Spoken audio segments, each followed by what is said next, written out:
nós já vivemos num modo de produção especificamente capitalista. E o que quer dizer isso? Isso quer dizer que a vida está subordinada ao capital. Isso quer dizer que você não pode se alimentar sem alimentar a cadeia das mercadorias que transformaram alimentos em mercadorias. Você não pode se vestir sem entrar em contato com o mercado de roupas. A roupa virou mercadoria. Você não pode se divertir, você não pode se entreter sem realizar o mercado que está ligado à indústria cultural. E assim por diante. Você não pode se educar sem favorecer aí a rede privada de ensino. Boa parte da população vai pagar pela saúde e não pode garantir sua saúde a não ser valorizando o capital investido nas empresas de saúde, de educação, de transporte, etc. Isso quer dizer que a vida se subordina ao capital. No momento em que isso acontece, diz Marx, estamos vivendo uma subordinação não formal, mas real.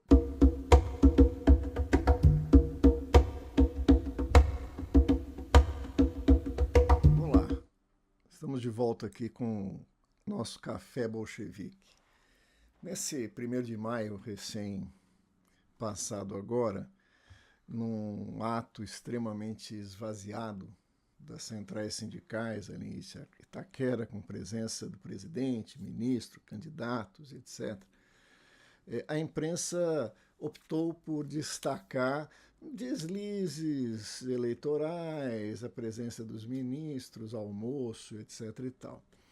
Nos interessa aqui destacar um outro aspecto dessa cobertura, aquele em que, possivelmente pela pauta editorial, vários supostamente jornalistas entraram com um discurso afinado, né, que tinha como linha argumentativa principal a ideia de que Lula falava a uma classe trabalhadora que não existia mais, né, que antes lutava por direitos, por salários, por condições de vida.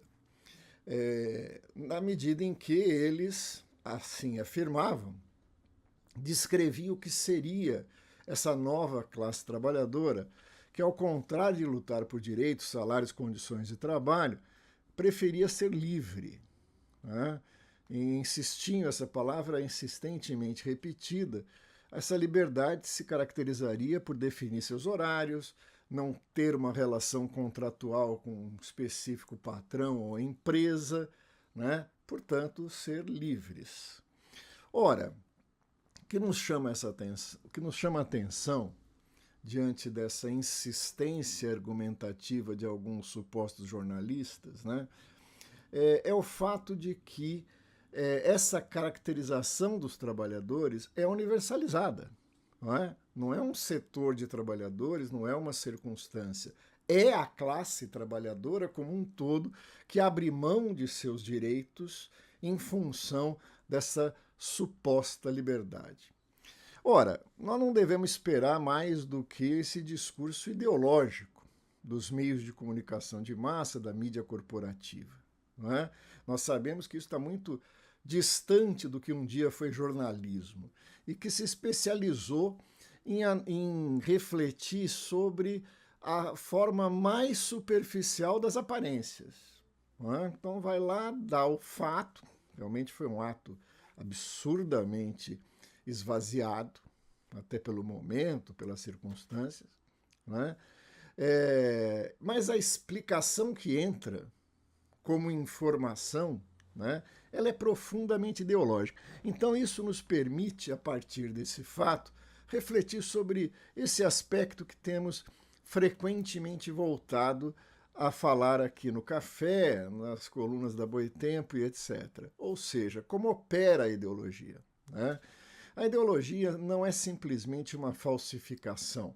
A ideologia não é simplesmente uma manipulação, né? Como dizia o Marx, ela oculta, inverte, naturaliza, justifica, mas ela não faz isso simplesmente mentindo. Ainda que a mentira, a falsificação, a manipulação, como nos explica Terry Eagleton, né, faça parte do fenômeno ideológico, é uma parte constitutiva importante.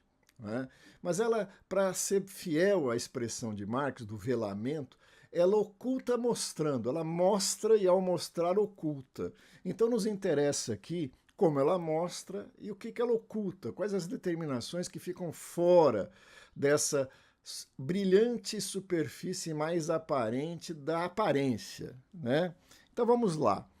Primeira expressão desse ocultamento vem no fato de o que significa esta liberdade, né?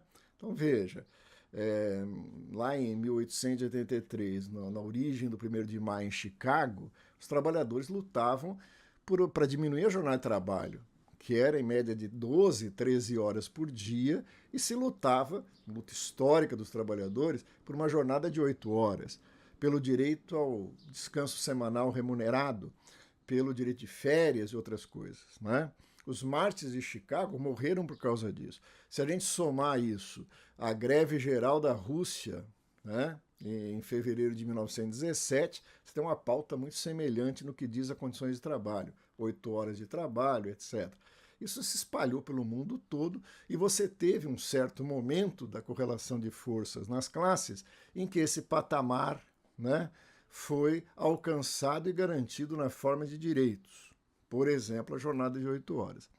Então nos espanta o fato de que trabalhadores agora estariam exigindo o direito de trabalhar 12 horas, né? Como acontece nos motoristas de aplicativo.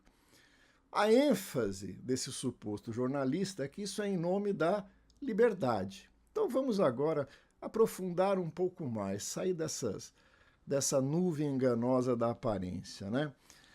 Vamos falar um pouco da natureza dessa liberdade. O Marx, ali no livro 1 do Capital, no capítulo 24, na famosa e conhecida reflexão de Marx sobre a acumulação primitiva de capitais, eles nos fala, né, insistentemente, que o processo de acumulação primitiva é, em última instância, a separação do produtor direto dos seus meios de produção.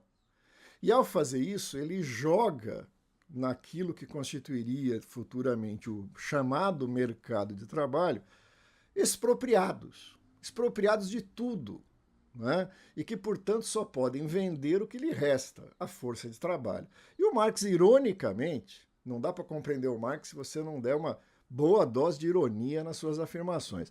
Ele vai falar que, assim, expropriados de todas as formas que garantiam sua sobrevivência, dos meios de subsistência, os meios de trabalho, os trabalhadores se tornam inteiramente livres. Ele usa até uma expressão em alemão, que é a tradução mais literal, um jogo de palavras, pode ser fora da lei ou livre como os pássaros, né? Então, algumas traduções no Brasil mantiveram essa ironia e falaram: os trabalhadores, a partir daí, se tornem inteiramente livres, livres como os pássaros, né? Ora, livres para quê? Né? Esses trabalhadores vão ser coagidos violentamente, no primeiro momento, por uma legislação sanguinária, a colocar-se a serviço de alguém, né? Seja do arrendatário no campo, seja das manufaturas, né? E para isso vão ser marcados a ferro, enforcados, né? Capturados nas estradas como vadios, marcados com a letra V, né? De vagabundo ou de S, de slave, escravos, até que, diz Marx, por um longo processo, através do qual, pela educação, pelo costume, pelo hábito, né, os trabalhadores passam a entender as leis da economia capitalista como se fossem leis naturais, né? Então, nada como um século após o outro para que os expropriados dos meios de subsistência e de trabalho vejam como naturais terem que se vender enquanto força de trabalho para aqueles que o contratam. O discurso ideológico começa por aí, né? Para dizer que, veja, esse é um discurso ultrapassado, está falando do velho proletariado que se vendia em troca de salário. Essa nova classe trabalhadora é feita não de vendedores da força de trabalho, mas vendedores propriamente de serviços, né? Eles vendem, na verdade, algo que deriva da posse de meios de trabalho, né? Os carros para os motoristas de aplicativo, a moto para os entregadores, ou a bicicleta, o computador para aquele jovem que trabalha na sua casa no home office, né? Então ele é dono dos seus meios de produção, por assim dizer, é dono dos meios de trabalho e vende não o seu trabalho, a sua força de trabalho, mas vende um serviço. Ora, comecemos por esse pequeno detalhe que parece estar passando à margem, né, da argumentação supostamente óbvia, né, do suposto jornalista. Primeiro, essas pessoas estão usando carros, estão usando motos, estão usando computadores, estão consumindo combustível, estão consumindo energia elétrica, e isso é oferecido a eles de que forma? Tem muita gente produzindo carros, né? Tem muita gente produzindo motos, produzindo bicicletas, trabalhando no setor energético, seja no setor de petróleo, seja no setor de energia, e de repente esses trabalhadores desaparecem e fica em evidência aquele que trabalha com seus meios. Isso é apenas uma primeira parte, né? Logo em seguida, né, a gente tem que considerar o quê? Quais são as condições desses supostos trabalhadores livres? E quem são eles? De quem se está falando? Quando você vai para os últimos dados do IBGE, a gente tem a seguinte composição da força de trabalho no Brasil, ou naquilo que, assim, de certa forma eufemisticamente, se chama de população ocupada no Brasil, né? A população economicamente ativa, primeiro, é de 107 milhões de pessoas, das quais estariam ocupadas 95,4 milhões de pessoas. O Brasil tem uma taxa de desemprego, quando as pessoas falam estabilizou, mas ela estabilizou em 7,9%. É uma taxa de desemprego altíssima, né? Se a gente comparar aí com outras economias, onde o estável é considerado ali em torno do 4, 5% da força de trabalho, e em outras épocas já foi muito menos do que isso, né? Bom, mas desses trabalhadores ocupados, os 95,4 milhões de trabalhadores, trabalham com carteira assinada 34,5 milhões, sem carteira assinada, o trabalho chamado trabalho informal, 12,38 milhões de trabalhadores. Na soma, você tem aí 46,93 milhões de pessoas trabalhando assalariadamente. Aqueles que chamados trabalhadores por conta própria, aonde talvez se insira esses trabalhadores de aplicativo, etc e tal, mas junto com isso vem muito mais coisa, né? Somam ao todo 25 milhões. Ou seja, na prática, quase metade dos trabalhadores são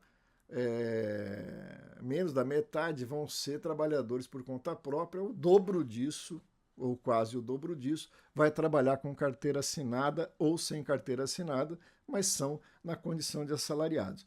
O que resulta daí, que se a gente pegar a força de trabalho ocupada, 49% do setor privado é assalariado, 49%, né, com ou sem carteira assinada. Enquanto que os trabalhadores por conta própria somariam, em relação à população ocupada, algo em torno de 26,8%. É alto, mas veja, é bem menos do que aqueles que trabalham com carteira assinada, não é? Só que tem que somar a esses 49%, né, os funcionários públicos. Nós, funcionários públicos, eu no caso aposentado, parecemos não estar muito ansiosos por abrir mão de direitos, né?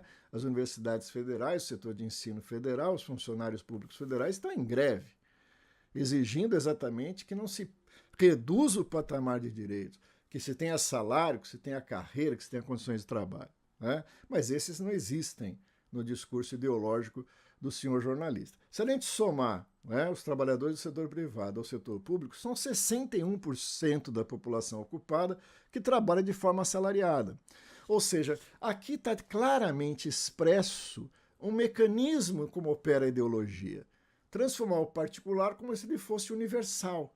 Quer dizer, um segmento que trabalha sem direitos vira a referência para todos. Aqueles que trabalham com direito têm férias, têm descanso semanal remunerado, têm ainda que profundamente atacada e dilapidada uma certa previdência, né?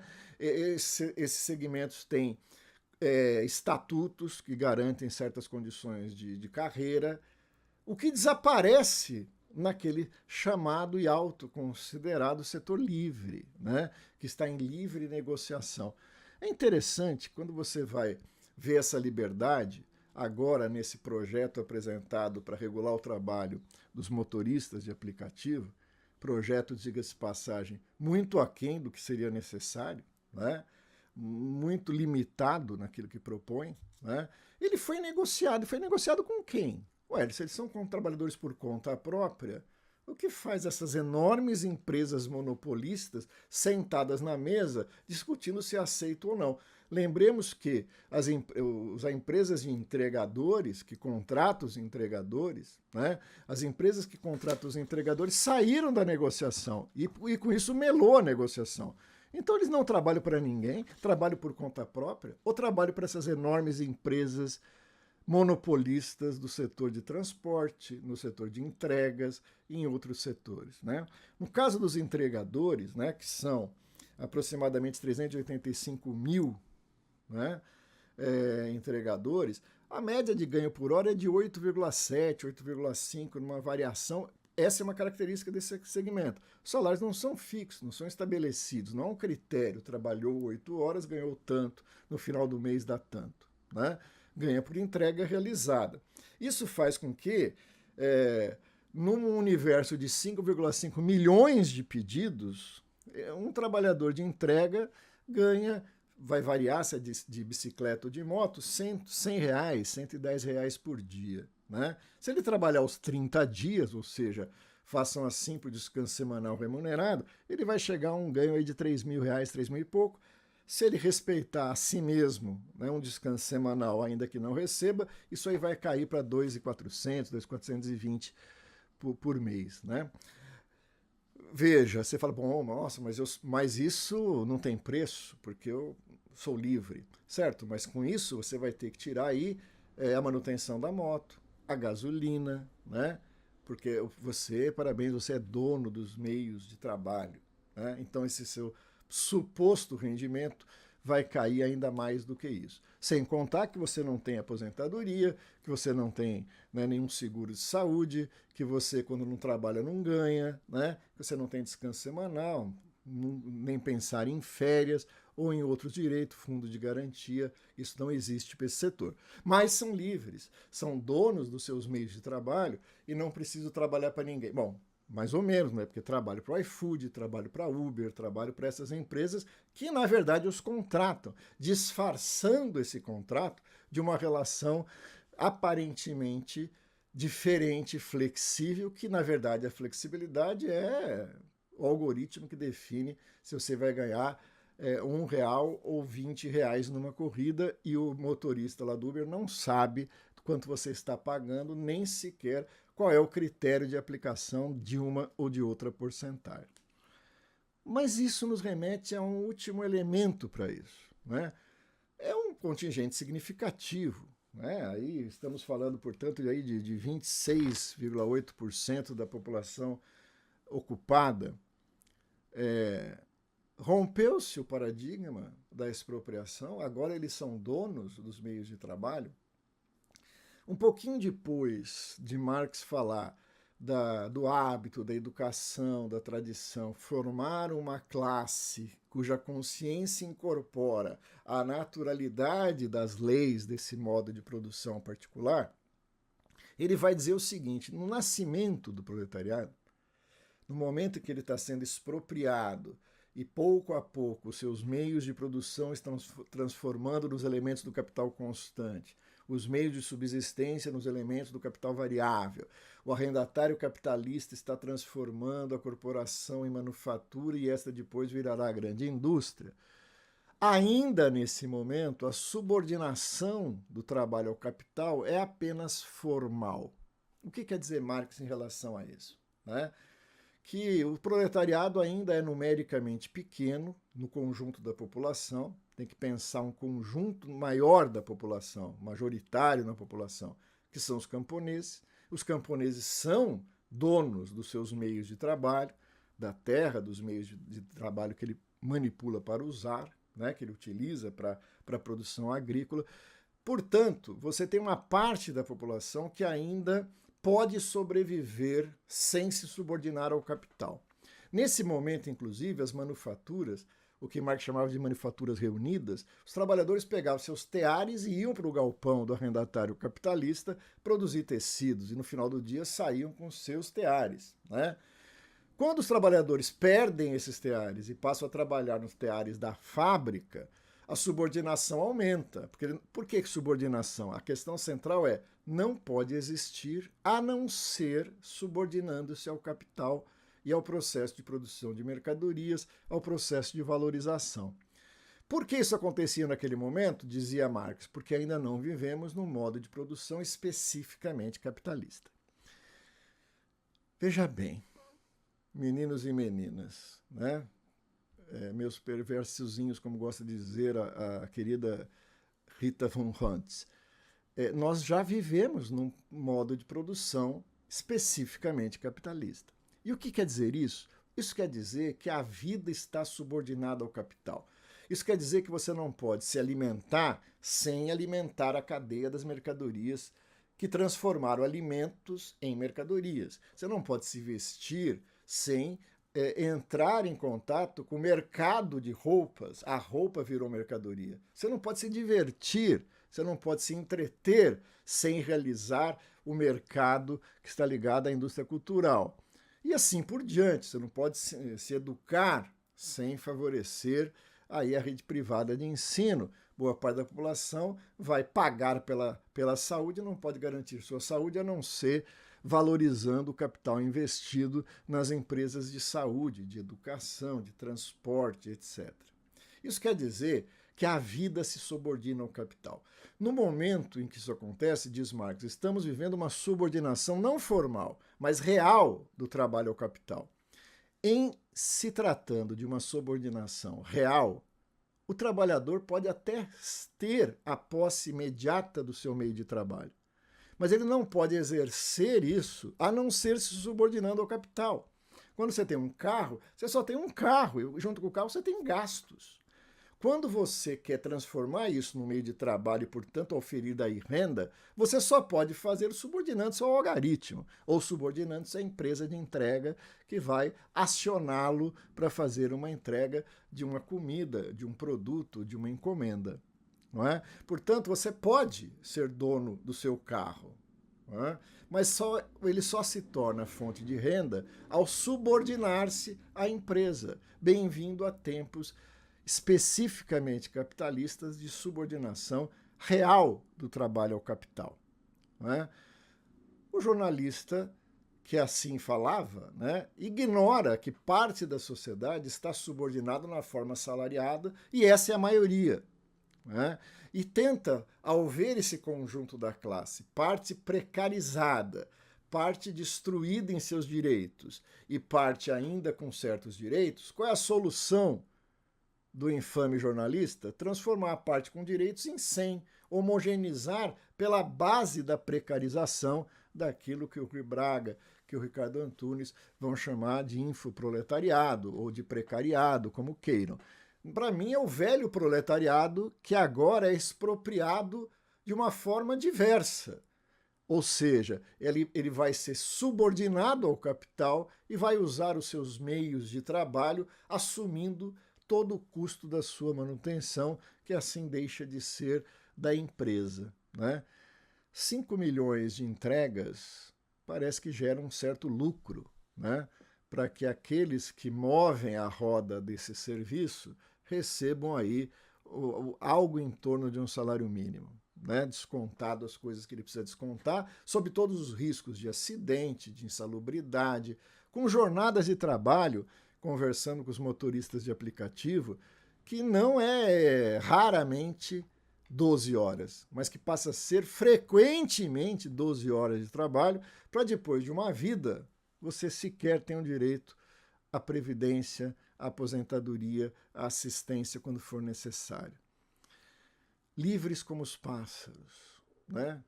Que coisa maravilhosa e poética, né? Os pássaros voam livres a serviço do capital que os aprisiona, né? Ai, que saudade quando o 1º de maio era um dia de luta. Um beijo para vocês. Olá, eu sou Mauro Iazzi e esse é o nosso Café Bolchevique, da TV Boitempo.